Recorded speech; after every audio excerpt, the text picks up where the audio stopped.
and gentlemen, may I have your attention, please? You're listening to Nosebleed Radio. Here's your host, Tucker Franklin. What is up? Episode 6 of Nosebleed Radio is live. I'm here with the boys, Kieran Brennan. How's it going? Toby Todd. What's up? And Shane Miller. Hey guys, how you doing, Roll Hawks? We got a jam-packed show today. We have a great interview with Torrence Watson, Missouri Gatorade Player of the Year and recent Mizzou commit. We talk a little bit of NBA playoff watch, some WWE, NFL had a lot of big moves happen, some bracket talk. But first, we're going to get into our famous number 6s in sports. Fellas, who wants to kick us off? I'll kick it off with by far the best player to ever wear number 6. Cut short in his prime. Talking about Jason Street from Friday Night Lights. I know he's a fictional character, but he's real in my mind. Number 6 on the field, number 1 in your hearts. Kid played his heart out until his legs quit working. So that's going to be my famous number 6, Jason Street. Yeah, I'll go with my number 6, Robbie Bosco, quarterback for BYU. When he was there, he went 24-3 in his 2 years of starting, including a 13-0 national championship season in 1984, threw for 8,148 passing yards in college. All right, I got two favorite number 6s. The first one, Stan the Man Musial, arguably the best Cardinal of all time. The second one, kind of a stretch on the number 6 thing. Colt Brennan was 15, 1 plus 5, that equals 6. He was also drafted in round 6, and he was pick 186. So I think that spells good. He's got the name of my favorite football team, and he's got my last name, so he's probably the best. My number 6, we got two NBA players, Bill Russell and Julius Erving, and everybody knows how great they were.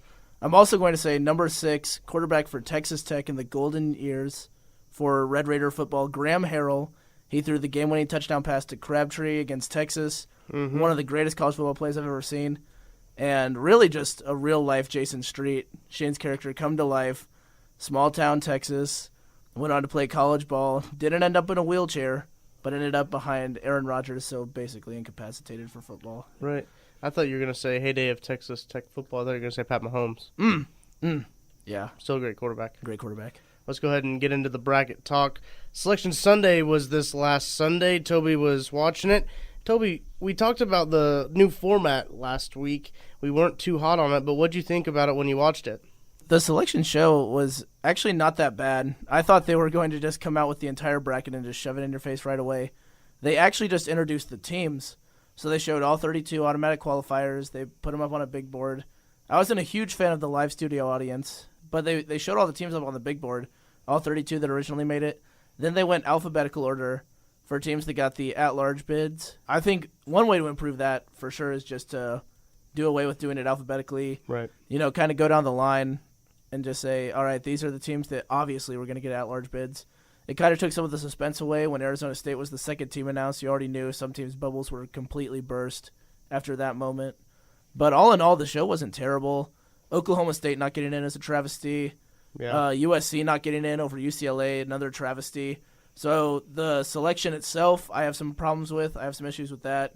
The show, honestly, no issues. And they're worried about people leaking the brackets, which is what happened last year. People leaked the brackets, so you knew right away. Nobody stayed to watch the show, so I think the way they did it this year was out of necessity, but also not as bad as everyone made it out to be, I think. You know, they had that live studio audience. Do you think they had one of those things that said, like, laugh and applause and things like that?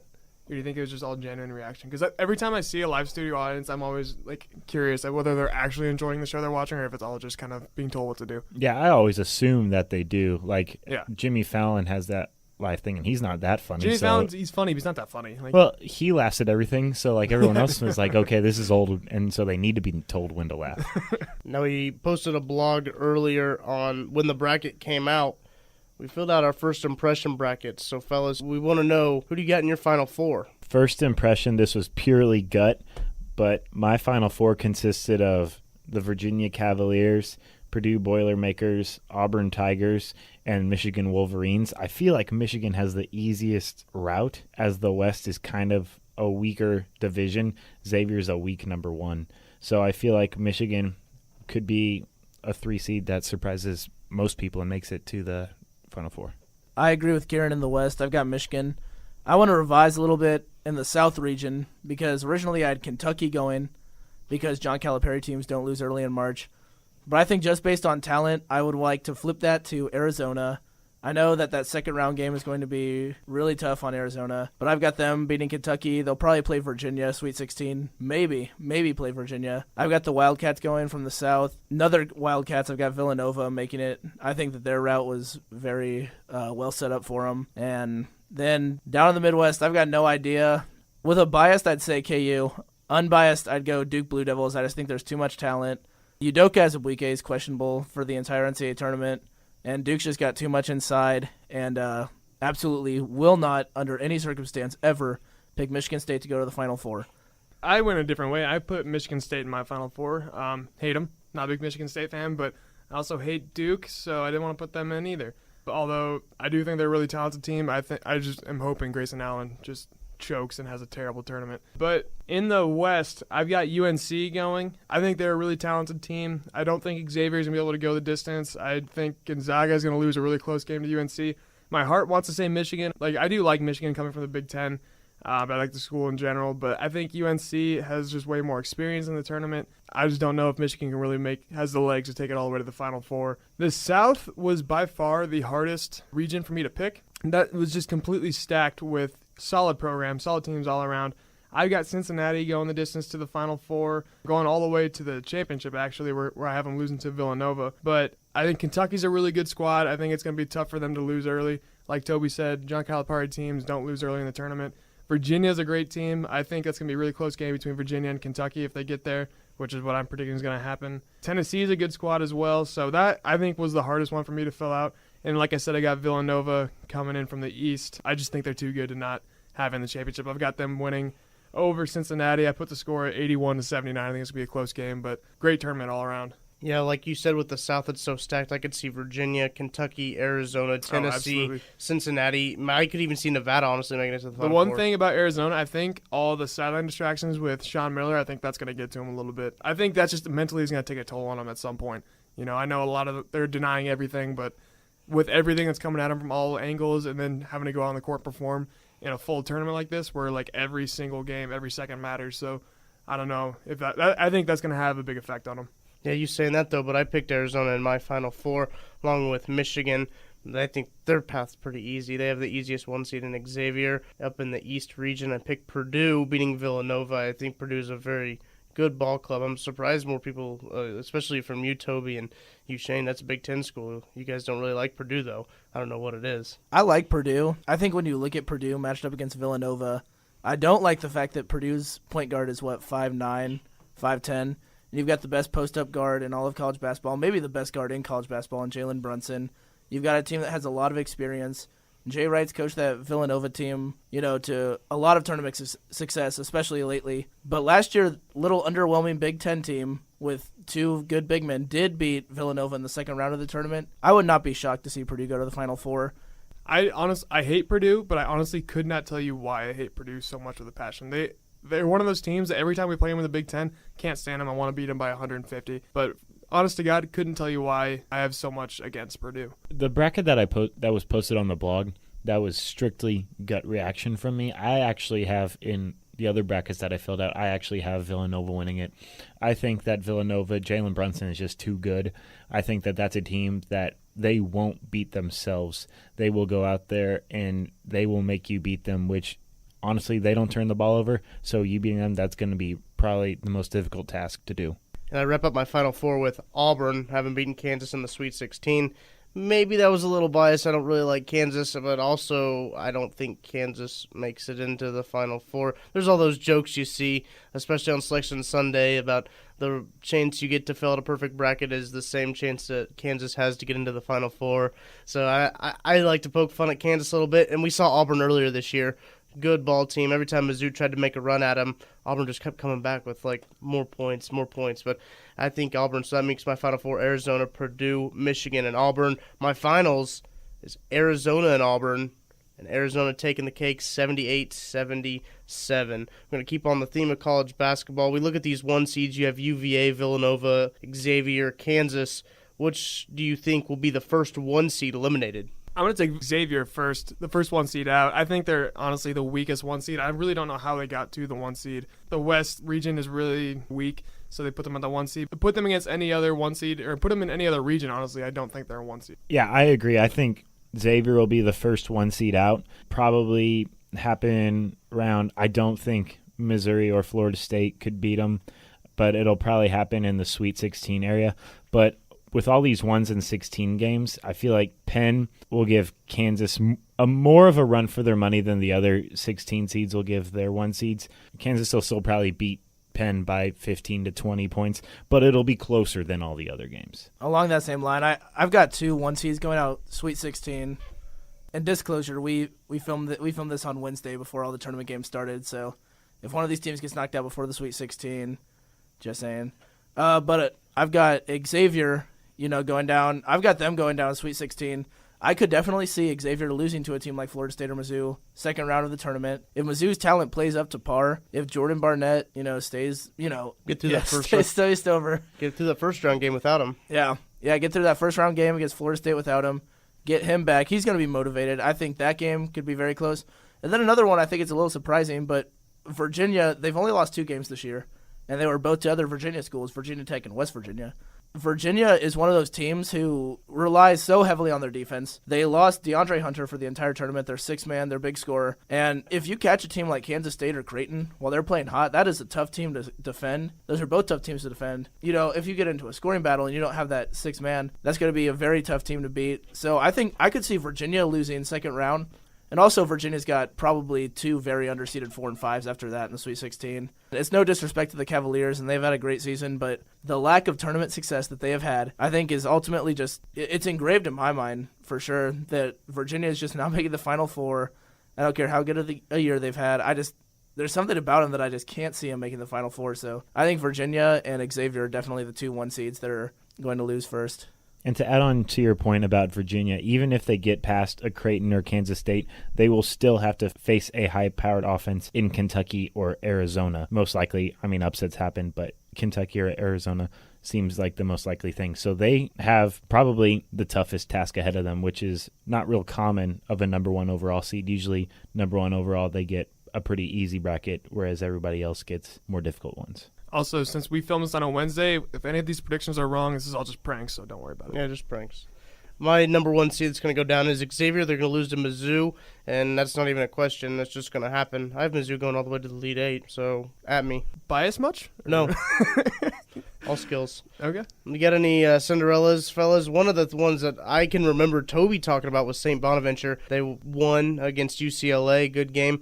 Won me a little bit of cash, so that was always nice to see. I agree. I love the 11 seeds in this tournament. I could see Loyola beating Miami, and I don't think it would be that much of an upset in my mind for Loyola to beat them. And then they'd have a really good chance of beating Tennessee. Tennessee's probably the weakest of any seeds 1 through 3. Loyola's got a really good chance at that 11. San Diego State, I could definitely see them winning their first game. I don't see them beating Michigan, and that comes with some bias. That also comes with just pure talent differential. But St. Bonaventure is one of those teams who they play Florida first round, and Florida's a team who has a ton of tournament successes in recent years. But if St. Bonaventure could get past them, they'll play Texas Tech, a team who traditionally has not done well in the tournament, who haven't been to the tournament. A lot of their players are young guys. St. Bonaventure could win a game like that, and you see them in the Sweet 16, anything happens. So I do like the Bonnies as one of those teams. I like New Mexico State, too, against Clemson down at the bottom as a Cinderella team. The Cinderella team I'm really pulling for this year is going to be Montana. I don't know why. I've always really liked Montana. I love the state, love the university. And if they win, if they beat Michigan and move on to play, I'm guessing San Diego State over Houston. That's what I've got in my bracket. But like I said earlier, if it's wrong, it's just pranks. I would love to see Montana go because it wouldn't mess up my Final Four either because I still would have them losing to UNC.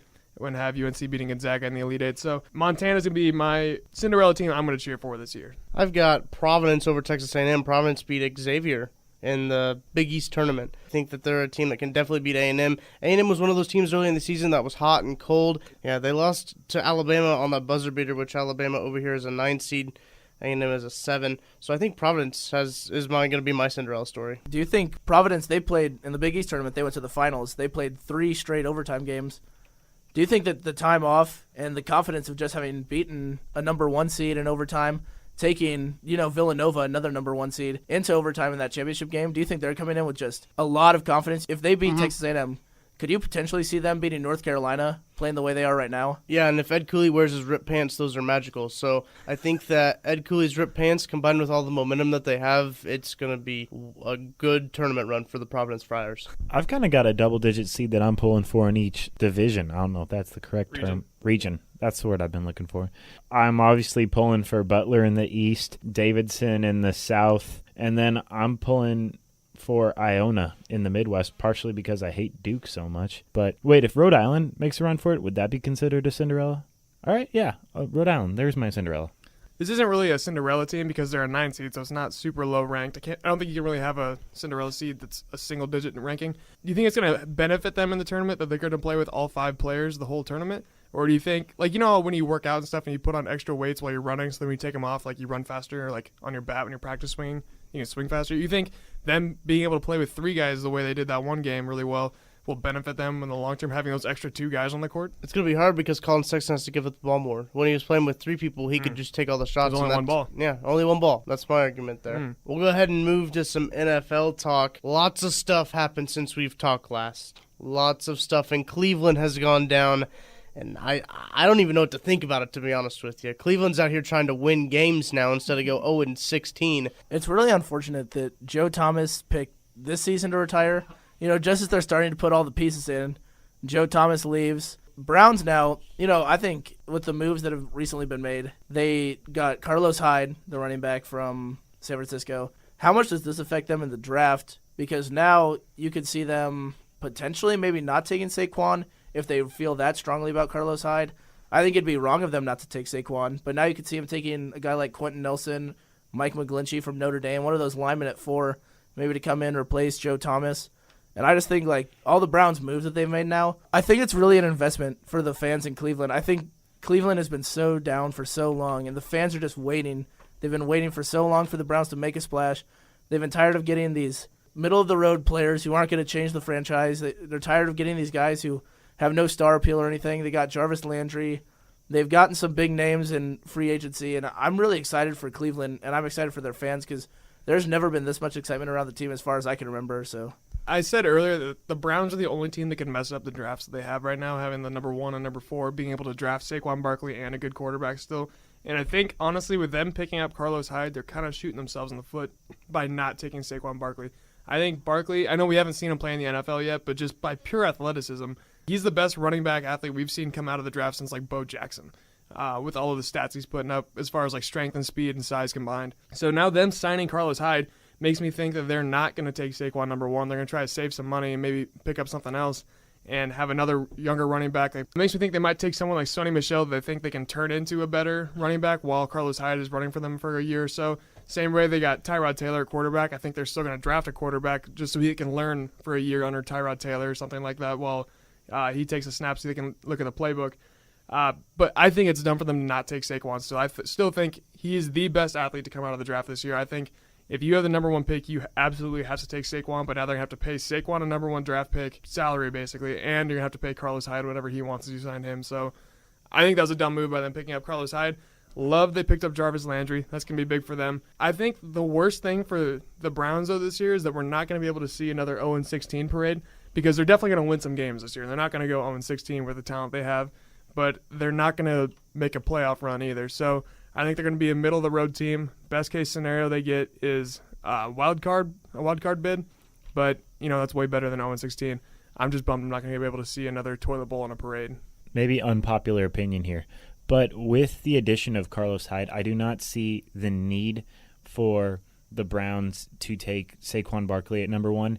I think that they should invest in that quarterback, Sam Darnold, at number 1. Let the Giants draft Barkley, Colts get Chubb, or whatever the Colts do at 3. I think they should take Quentin Nelson at 4, losing that future Hall of Famer in Joe Thomas. They need that piece on the line to protect their franchise quarterback. And with a good line, we've seen what mediocre running backs, and I'm not saying Carlos Hyde's mediocre, but he's not a superstar. But we've seen what decent running backs can do with an outstanding offensive line. Keeping on the topic of NFL moves, who do you guys think has been the most improved team besides the Browns during these winter moves. Yeah, it's hard to. I mean, most improved definitely goes to the Browns. I mean, when Right. you're starting at 0-16, any move is an upward direction. I'm not going to say they got better because of moves that were made, but I think the New Orleans Saints, with the roster they already have in place, re-signing Drew Brees was a big must.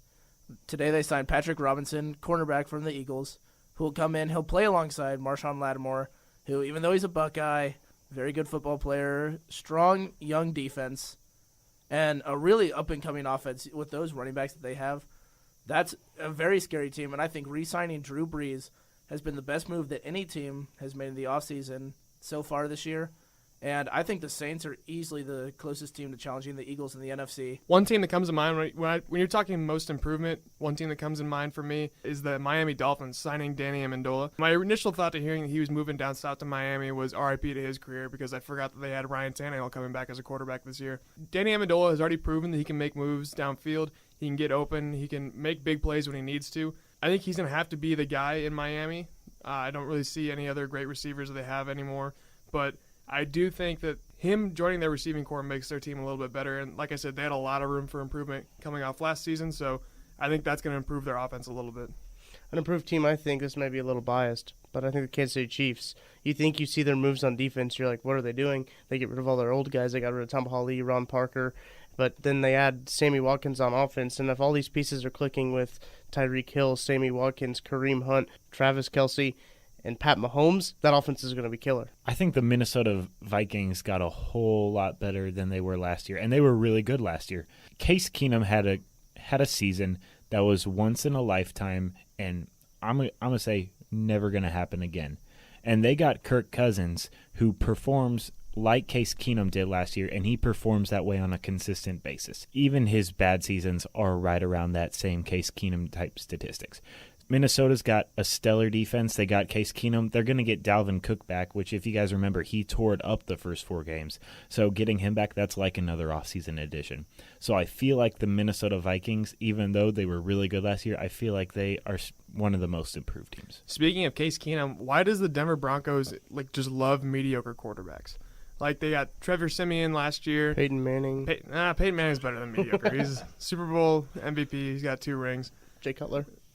He's not Super Bowl MVP. No. Mediocre quarterback. Definitely mediocre quarterback. He was terrible.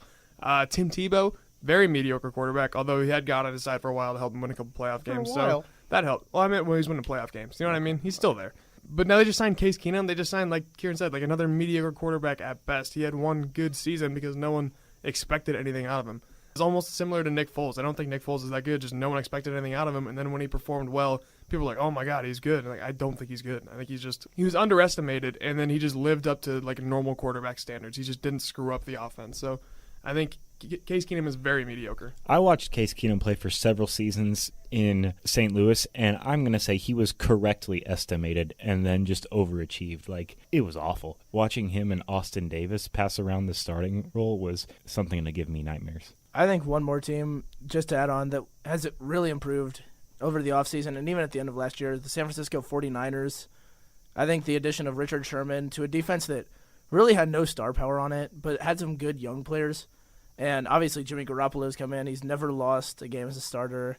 I think the San Francisco 49ers are a team that can compete next year, especially in a poor NFC West now. It's just them and the Rams. And, I mean, you find a way to stop Todd Gurley, find a way to protect against Aaron Donald, and who knows, that division just battle between those teams. We're going to move on and talk a little bit of WWE. I'm going to take it to the canvas here.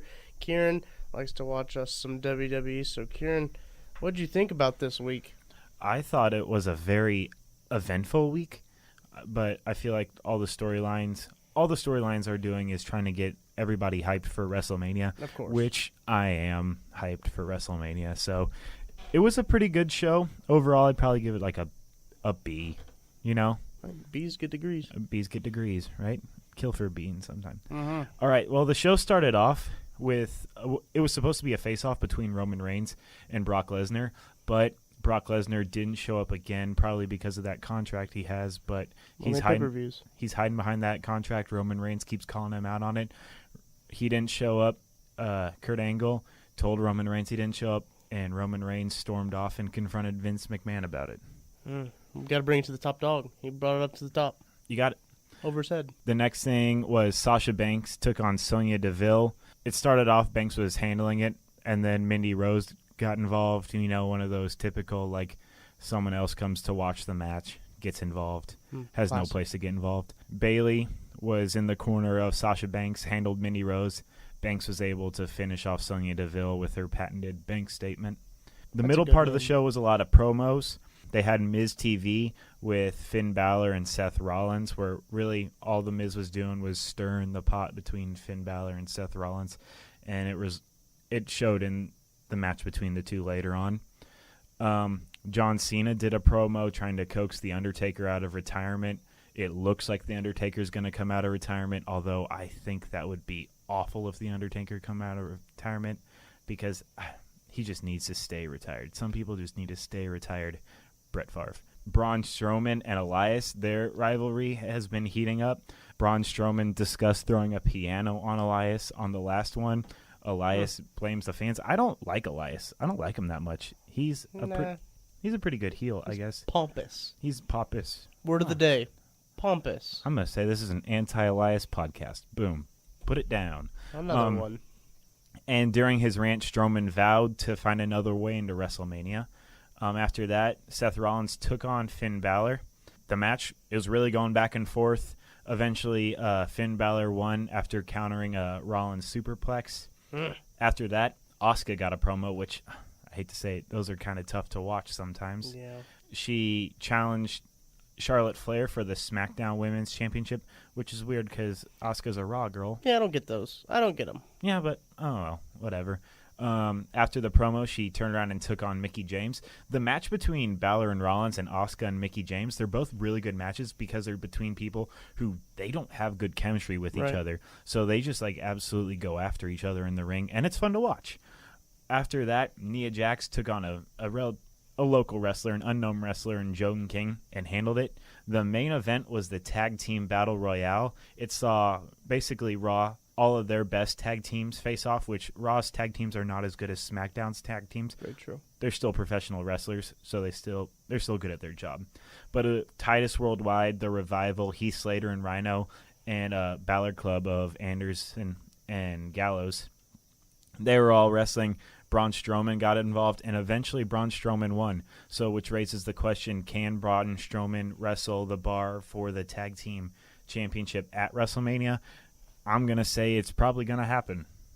Yeah, Braun Strowman is his own tag team, which is probably the coolest thing I've seen in a hot one. But he could wear one of the belts Jimmy Uso does, like around his neck, and then one of them, well, it probably wouldn't fit around his waist. He's a pretty big dude. Oh, no, it'd be really helpful because then he could just attach the belts together and it'd be like one normal person belt. See, there you go. See? Problem solved. Now I feel like the tag team title is the only title that Braun Strowman should ever win. Yeah, because that's the only belt that's going to be big enough for his two belts. Yeah, he can't just drape them both over his shoulder. That wouldn't look cool. No. Yeah, that's all that happened. Overall, decent show. We're going to go ahead and get into our interview. We've got future Missouri Tiger and Missouri Gatorade Player of the Year, Torrence Watson. So, here it is. I'm here with our guest, Torrence Watson here, recent commit to the University of Missouri. Torrence, how you doing today, buddy? I'm doing well. How about yourself? I can't complain. You know, being from Missouri, what was the one thing that wanted you to stay in Missouri to play your college ball? Really just me being really close to my family, and also, of course, the relationship I built with Coach Conzo. But me being close to my family, close to my mom, my dad, my brother, and my niece, and then especially for my brother and my dad, being able to make those games and then being able to get back to work was definitely an important role. Now, if you look at your recruiting, you're recruited by some pretty top-notch schools. What school was the one that really gave Mizzou a run for the money? Ohio State, definitely. That was the school that I committed to originally. And then besides that, probably Butler, which is where Coach Holtman, who's at Ohio State now, was originally at. Those are two schools. And then also including Creighton as well. But those two schools are probably the front runners. I'm a big Omaha guy, big Creighton fan. Any chance Creighton can still sway your mind or maybe transfer after this next year? Or you set on Mizzou now? No, I'm set on Mizzou. I'm 100% a Tiger. All right. Hey, I like to hear that. Love to hear that. Just thought I'd ask. With you on the team and the Tigers coming out of an NCAA tournament berth, what are your expectations for the Tigers? I hope to do whatever I can to help the team for sure. just playing defense, being able to score the ball offense. And as you said, the Tigers made the NCAA tournament this year. Hope to make it back next year and win some games. I love it. So you were just named the Gatorade Player of the Year in Missouri. How was that? That really felt great. Throughout my high school career now, I've got a lot of accolades and a lot of great accomplishments, and I'm always happy about them, but I think Gatorade Player of the Year, I woke up and I saw it, and I was just really excited. I went to go yell and tell my family, so that was just a really great moment for me. That's a huge honor, I think. Since that happened, though, do you think Gatorade's better than water now, or you still drink water more than Gatorade? I generally drink Gatorade more than water, so nice. Hey, there it is, right there. I still drink Gatorade a lot. This is something I ask a lot of our athletes we have on. Who had the biggest influence on your playing style growing up? That's a hard question. I really like Kelly Oubre, especially when he was in high school, and then going out to Kansas. And then also Kevin Durant, but I think more so I love my game, I think Kelly Oubre probably. You mentioned Kansas. You know the old Mizzou-KU rivalry. Is that something you'd like to see come back? Oh, yes, most definitely, especially with the charity event, raising so much money for a great cause. I'll hope to see that again next year. Yeah, that was super cool, I thought. That's a great way to get that rivalry game back for the fans that miss it and still, have something really good come out of it too. Yeah, I agree. Yeah, it didn't mean anything. I was still upset the Mizzou lost, though. For some people who may not have heard you before, or may not have seen you before, how would you describe your style of play? I think my style of play is just scoring on all three levels, also being able to pass the ball to open teammates, and then defending when I need to defend as well. That's what Missouri needs. So. Yeah, we need really good some of that. Besides the home games at Mizzou Arena, we went to a Mizzou-Auburn game, an electric atmosphere. Where's one of the places that you're excited to play next season? I'm really excited to play Kentucky. I've never been to Rupp Arena, but I think it's one of the largest arenas ever. So yeah, really excited to play in the atmosphere like that. I'm also just really excited to play at Mizzou as well. So right. So you are the first basketball player we've ever had on the show so far. So I want to have this debate. We've never had it before. Pretty old-tired debate, though, but who do you say is better, LeBron or Michael? When you said old-time debate, I figured that you would ask that. With me being in the generation that I'm in, I got to pick LeBron. Okay. I agree. I think especially statistically, he's the best player ever. And then also just me being able to watch him and see him. I've seen Jordan highlights, but I never actually got to watch full games or anything with Jordan. Yeah, no, I think the people that really argue Jordan more than anything are the older people that they grew up with him playing, and he was their guy for their generation. So they don't want to see someone from our generation beat their generation, So I think that's really the only argument you can have against LeBron because he is, I think, the best basketball player ever of all time. Yeah, and then I've also heard a lot of people argue about heart and wanting more and who plays harder. Mm-hmm. But I think that kind of goes with the style of play. I think Jordan played in a whole different type of game with the Bad Boys and Troy Pistons. With Dennis Rodman. And then type of game that LeBron plays now. Yeah. I also think it's harder to compare LeBron and Jordan because they played two different styles. Mm-hmm. And so correct. It's really unfair to a guy who's really just a monster and a guy who was a scorer. So it's just tough. It's one of those things too where Jordan was the first guy to come out and do that and be the guy that no one could compete against. So when you see another guy come out after, it's that was already done before by Jordan. So it's hard to pass him in a lot of people's minds. I agree. Now, have you had the opportunity to spend any time with Konzo off the court? Yes, I have. Actually, the day when I committed, I went down to Mizzou, spent about an hour just talking to him in his office. Definitely a great guy, a great man, and somebody I think could teach me how to be a man on and off the court. We've had a lot of athletes on the show. What types of pregame rituals do you have, if any? I don't really have too many pregame rituals. Well, I pray before every game. I'm definitely spiritual. I'm a Christian, so I definitely like to pray before every game, whether it's right as they're calling lineups or right after the national anthem or sometime in between there. Shout out Doug Franklin. We got to ask you, it's March. Unbiased, who you got winning your bracket right now? Ooh, that's a tough one. Well, I have one with Mizzou winning. Okay, I like it.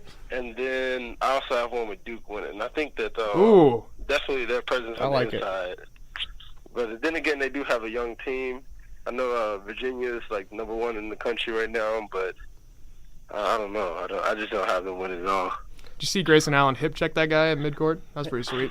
It's a basketball play. Basketball play. Now, we talked about pre-games. Do you have like a pre-game playlist you listen to at all? What are like some artists that you like to listen to? I'm a big fan of Lil Uzi Vert. Okay. That's probably one of my favorite rappers. And then pretty much any music that's more upbeat and hyped. Yeah. Yeah, Well, that's like right before the game, but leading up to the game, I listen to all slow music.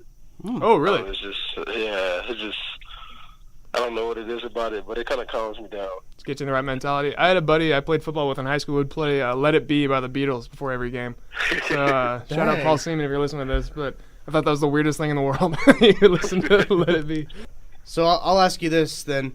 How do you want your time at Whitfield to be remembered? I definitely just want my name to be remembered.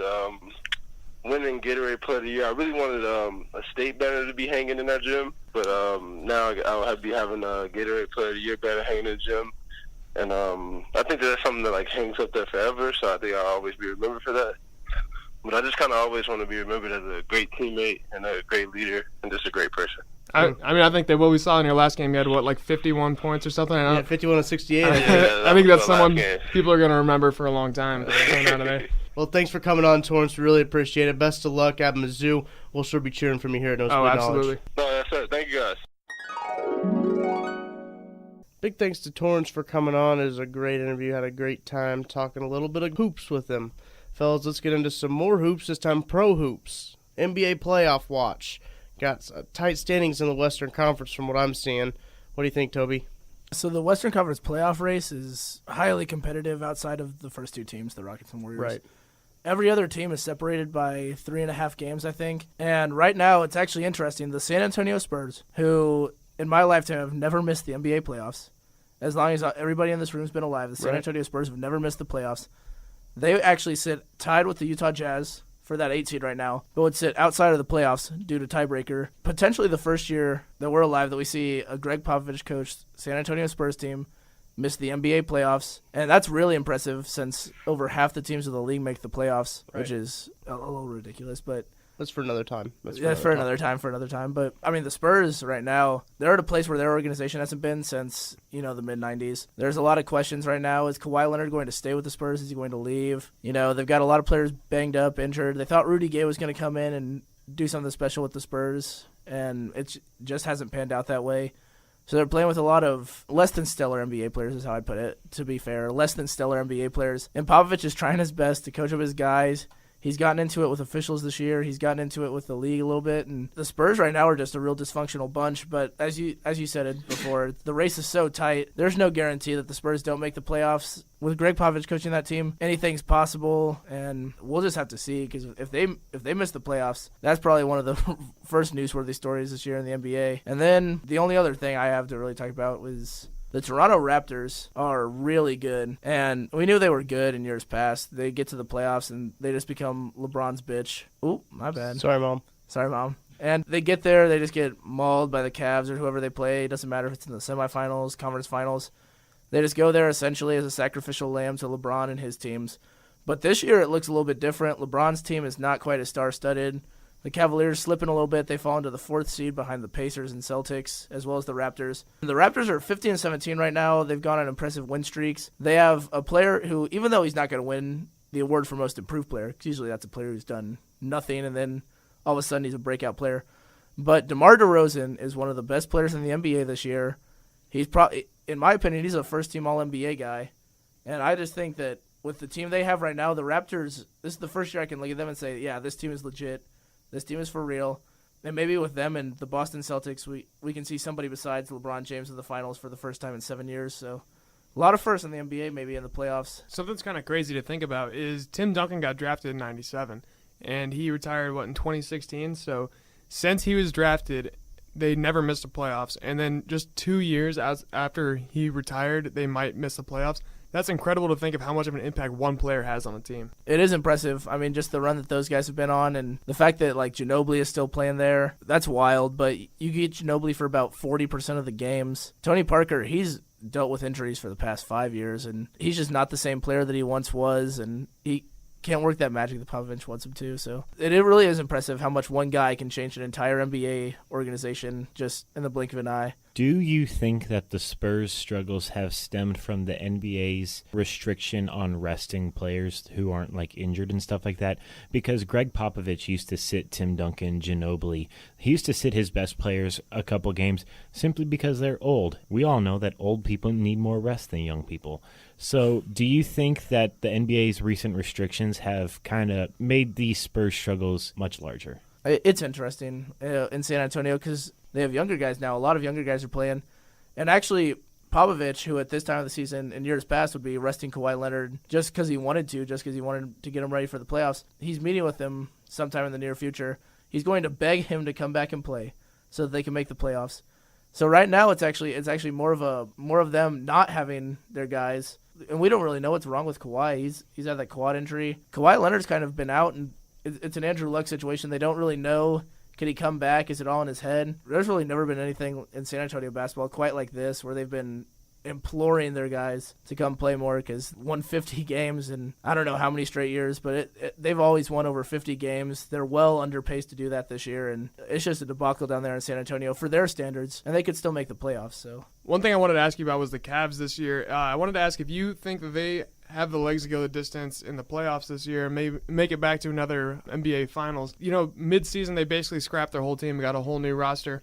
A lot of people liked it, a lot of people didn't like it, but right now they have a lot of guys who have never been there before, who have never been to the NBA Finals. Do you think LeBron is good enough to lead them all to the finals again? With all the chemistry issues that the Cavaliers have been having, I think LeBron will Cleveland to at least second, maybe even third round of the playoffs. Because if the playoffs were to start today, they would go up against the Washington Wizards, which is the only team in the league to have more chemistry issues than the Cleveland Cavaliers. So I feel like they can make it out of the first round simply with the help of LeBron. But then after that, it'll get more difficult. I don't see them making the finals this year. I don't really see them making the Eastern Conference Championship either. it is interesting because this is really the first time we've seen the Cavs vulnerable. But Torrence mentioned it earlier that LeBron James is the greatest player of all time. And I think whenever you have the greatest player, and we've discussed it just earlier in this podcast, that we said one player could change a franchise so much. I think if you have the best player in the world, the best player to ever play basketball on your team, you'll always have a chance. So I would never count the Cavaliers out. I say the Cavaliers always have a chance, and we see what happened when LeBron didn't have Kyrie and Kevin Love in that finals the first time they played the Warriors, and he led the series in every major statistical category. And he's the guy who's really capable of doing that in just about every series he plays, so I'd never count the Cavs out. To round up some NBA talk, Toby, right now, if you had to give your two number one seeds, who would they be? The number one seeds they're going to go to Houston. The Golden State's dealing with some injuries right now, so they're not going to have Steph and Clay for the next 2 weeks. So they're dealing with some injuries. Houston's playing out of their minds, so they'll get the number one seed in the West. Celtics, same thing. We're dealing with a lot of injuries. Raptors, they'll likely get that one seed. At the same time, I think we're going to see both the number two seeds in the NBA Finals. I think we're going to see the Celtics-Warriors Finals. Wait, so you think that Toronto's the one, and you think the ones now are going to be the ones in playoff time? I think the ones now will be the ones come playoff time. Okay. I think, yeah. How big do you think Marcus Smart's injury is going to be on the Celtics? Because he's out for the season, right, with that thumb injury? Yeah, Brad Stevens mentioned something about that, and I haven't looked into it too much. But that'd be a huge loss because Marcus Smart is kind of like our scrappy guard. We've got a lot of guys that really talented. Like Kyrie Irving might be the most talented point guard in the NBA, but you always need somebody who can scrap come playoff time. And Marcus Smart, somebody who's going to dive for loose balls, who's going to get in opponents' faces, who's going to flop, like win us games on the defensive end. That's going to be tough to replace, but we'll see. Hopefully he opts to have that surgery after the season. Any last words? Yeah, shout out to Drew Raruka yesterday, who claimed this is a pro St. Bonaventure podcast, and he started the term Bonnie up. And if that's not already a thing at St. Bonaventure, we've got to make it one. St. Bonaventure, hit us up. Coach Schmidt, come on the podcast, discuss after you're running the tournament. Just saying, this is a pro Bonnie's podcast. Hashtag Bonnie up. Bonnie up. Yeah, maybe we can even discuss your championship after you come on the podcast. That'd be pretty cool. I think that'll do it. That's a wrap to episode 6. Follow us on Twitter at NosebleedSnow. Like us on Facebook, Nosebleed Knowledge. See ya.